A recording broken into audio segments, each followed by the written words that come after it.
కేసీఆర్ గారు ప్రతిపక్ష నాయకుడు ప్రజాక్షేత్రంలోకి వస్తా ప్రత్యక్ష పోరాటం చేస్తా అని కేసీఆర్ ప్రతిపక్ష నాయకుడు ప్రకటించడం జరిగింది. మీరు కాంగ్రెస్ పార్టీ ఒక ప్రశ్న కేసీఆర్ గారిని, ప్రతిపక్ష నాయకుడు కేసీఆర్ గారిని ఒక సూటిగా ఒక ప్రశ్న అడుగుతుంది కాంగ్రెస్ పార్టీ.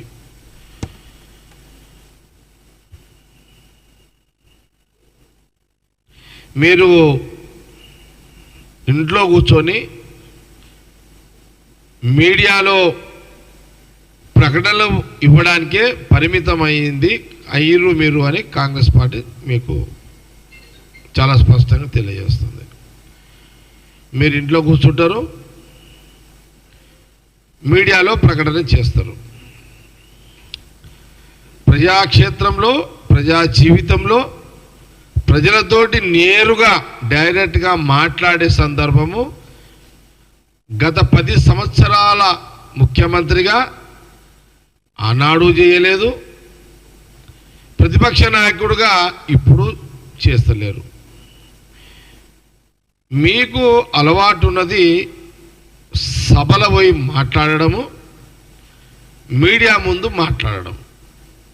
మీరు నేరుగా డైరెక్ట్గా ముఖ్యమంత్రి హోదాలో ఆ రోజు ప్రజలకు బాధ్యత పరంగా మాట్లాడలేదు, ఇప్పుడు లేరు.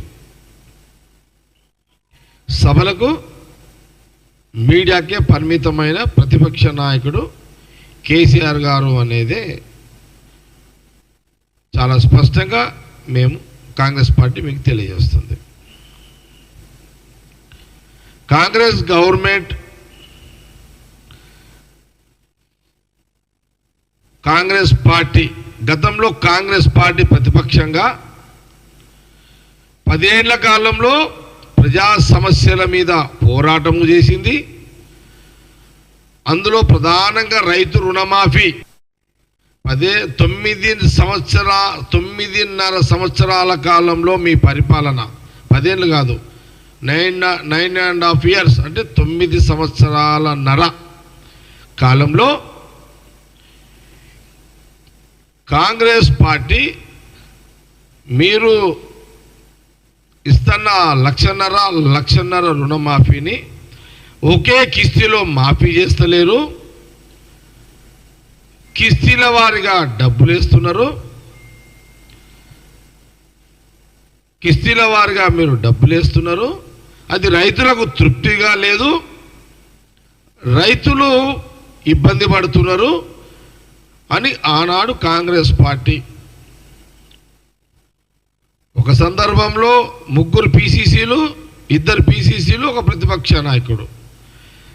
ఆ రోజు ముఖ్యమంత్రి రేవంత్ రెడ్డి ముఖ్యమంత్రి కాకముందు 3 ఏళ్ల పీసీసీ, 2 ఏళ్ల పీసీసీ ప్రెసిడెంట్గా,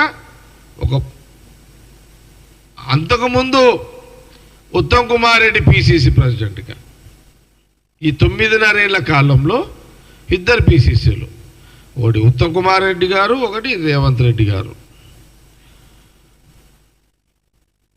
ఆ 9 కాలంలో అటు ఉత్తమ్ కుమార్ రెడ్డి గారు, ఇటు రేవంత్ రెడ్డి గారు పీసీసీ ప్రెసిడెంట్గా ప్రజలతో నేరుగా, రైతులతో నేరుగా అధికార పార్టీ ఆనాడు బీఆర్ఎస్, కేసీఆర్ ముఖ్యమంత్రి ప్రజలతో మాట్లాడతలేడు, ప్రజలకు అందుబాటులో లేడు, సెక్రటేరియట్కి అందుబాటులో లేడు, సెక్రటేరియట్కి వస్తలేడు, ప్రగతి భవన్కి అపాయింట్మెంట్స్ లేవు. ఆ సందర్భంలో కాంగ్రెస్ పార్టీ పరంగా సిఎల్పి బట్టి విక్రమార్క, మేమందరం ఎమ్మెల్యేలకు ఉంటే అందరం కూడా రైతుల పక్షాన రైతు రుణమాఫీ విషయంలో పోరాటాలు చేసిన చరిత్ర ఇది. నిజం. ఆనాడు కాంగ్రెస్ పార్టీ, సిఎల్పి రైతుల పక్షాన, రైతుల కోసము ఒక రైతు రుణమాఫీ కాదు, రైతు పంట నష్టపరిహారం కానీ, విత్తనాల విషయంలో కానీ, ఎరువుల విషయంలో కానీ ప్రతి రైతు ఏ ఇబ్బంది పడుతున్నా పోరాటంలో ఎప్పుడు 9.5 సంవత్సరాల కాలంలో కేసీఆర్ని వీలైనంత మా ప్రయత్నం అంతా మేము చేసినాం.